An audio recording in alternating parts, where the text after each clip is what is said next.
ইয়েমেনের সশস্ত্র গোষ্ঠী হুথিদের পুরোপুরি নিষ্ক্রিয় না করা পর্যন্ত বিমান হামলা চলবে বলে হুঁশিয়ার করেছেন স্টেট সেক্রেটারি মার্কো রুবিও। রবিবার সিবিএস নিউজকে দেওয়া সাক্ষাৎকারে তিনি বলেন, বিশ্ব বাণিজ্যের সংকট তৈরি করা এই গোষ্ঠীকে শায়েস্তা করার মাধ্যমে বিশ্বের উপকার করছে আমেরিকা।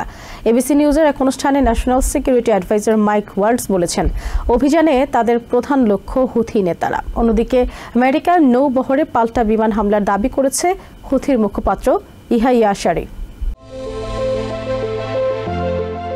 রেড সি অঞ্চলে জঙ্গিবাদ প্রতিষ্ঠা ও আমেরিকার বাণিজ্য জাহাজে হামলার পাল্টা জবাব দিতে শনিবার হুথিদের বিরুদ্ধে চূড়ান্ত সামরিক অভিযানের নির্দেশ দেন প্রেসিডেন্ট ডোনাল্ড ট্রাম্প। এরপরই হুথিদের বিভিন্ন স্থাপনা লক্ষ্য করে ইয়েমেনে একাধিক বিমান হামলা চালায় আমেরিকার সেনারা। চলমান হামলায় হতাহতের সংখ্যা ক্রমেই বাড়ছে।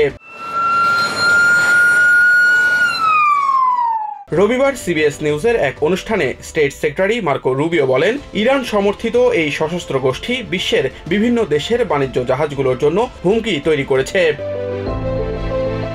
এই বাণিজ্য জলপথে গোষ্ঠীটি ত্রাসের রাজত্ব কায়েম করেছে দাবি করে স্টেট সেক্রেটারি বলেন, হুথিদের নিশ্চিহ্ন করার এমন পদক্ষেপে সবাই উপকৃত হবে। হুথিদের বিরুদ্ধে এই বিমান হামলা কতদিন পর্যন্ত চলবে কিংবা পরবর্তীতে স্থল অভিযানের পরিকল্পনা রয়েছে কিনা এমন প্রশ্নের জবাবে রুবিও জানান, রেড সি থেকে তাদের নিয়ন্ত্রণ দূর না করা পর্যন্ত এই অভিযান অব্যাহত থাকবে। এছাড়া রাশিয়া ইউক্রেন যুদ্ধবন্ধের আলোচনায় আমেরিকার ইতিবাচক পদক্ষেপ এবং কলাম্বিয়া ইউনিভার্সিটির শিক্ষার্থী মাহমুদ খলিলকে গ্রেফতারের বিষয়েও কথা বলেন স্টেট সেক্রেটারি। অন্যদিকে এবিসি নিউজকে national security adviser Mike Waltz জানান, হুথিদের শীর্ষ পর্যায়ের নেতৃত্বকে নিষ্ক্রিয় করতে এই অভিযান পরিচালনা করা হচ্ছে। একই সঙ্গে ইরান মদতপুষ্ট এই গোষ্ঠীকে সাহায্য বন্ধের জন্য তেহরানকেও সতর্ক করা হচ্ছে বলে জানান ওয়ালস। অন্যদিকে আমেরিকার হামলার জবাবে পাল্টা হামলা চালানোর দাবি করেছে হুথির মুখপাত্র ইহাইয়া আশারি।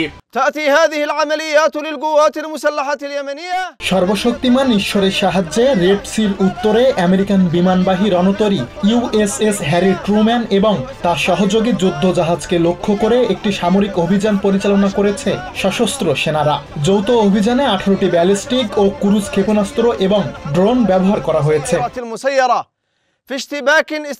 আমেরিকার আগ্রাসন চলতে থাকলে হামলার পরিসর আরও বাড়ানো হবে বলে হুঁশিয়ারি দেন ইহাইয়া আশারি। একই সাথে জানান, গাজার বাসিন্দাদের জন্য মানবিক সাহায্য পুরোদমে চালু না হওয়া পর্যন্ত ইসরায়েলের ওপর নৌ অবরোধ এবং তাদের নিয়ন্ত্রিত এলাকায় ইসরায়েলি জাহাজ প্রবেশেও নিষেধাজ্ঞা বহাল থাকবে। Samiul Bari Shihab, TVN 24 news desk.